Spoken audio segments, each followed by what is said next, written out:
मगधी बेला के दर्शक सबके हम अतुल आदित्य नमस्कार और प्रणाम करेले और आशा करेले कि अपने सब स्वस्थ और सुरक्षित होतीन।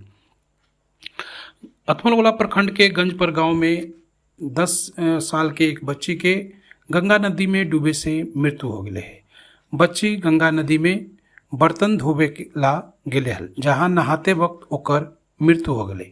बच्ची गांव के ही बतावल जा रहे है। भूषण राय के बच्ची लड़की है और ओकर पिता एक मजदूर आदमी हथिन। बच्ची के शव के ढूंढेला शुरुआत में तो ग्रामीण सब बहुत प्रयास कर लथिन और परिवार के जन भी प्रयास कर लथिन, लेकिन बच्ची के शव न बरामद होले।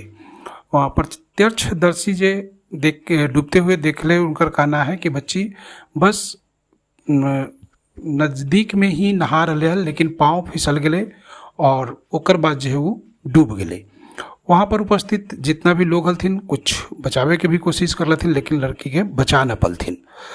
वो फिर दिन भर बच्ची के खोज खबर लाश के खोजे के कोशिश चलते रहे, लेकिन कहीं से भी बच्ची के लाश बरामद न होले।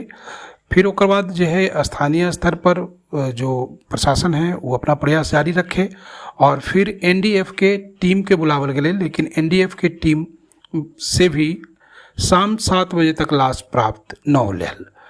ओकरे साथ एक और दुखद घटना हो गई कि एनडीएफ टीम के जे प्रमुख हलथिन अशोक जी, उनका नातिन के भी देहांत हो गए, जकरा वजह से वो आनन फानन में उनका वापस पटना लौटे पड़ले।